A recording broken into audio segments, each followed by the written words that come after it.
பன்னீரில் நீராடி சம்பங்கி பூச்சூடி நின்றாரே சண்முகன் சந்தனம் பூசி.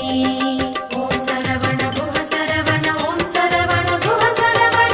பன்னீரில் நீராடி சம்பங்கி பூச்சூடி நின்றாரே சண்முகன் சந்தனம் பூசி. தங்கரதமாடி வரும் வள்ளல் முகம் கோடி பெறும்.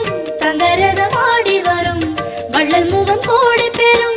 வள்ளல் கரத்தாலே வாழ்வு வரும். குஹன் என்றாலே சுகம் என்றாகும்.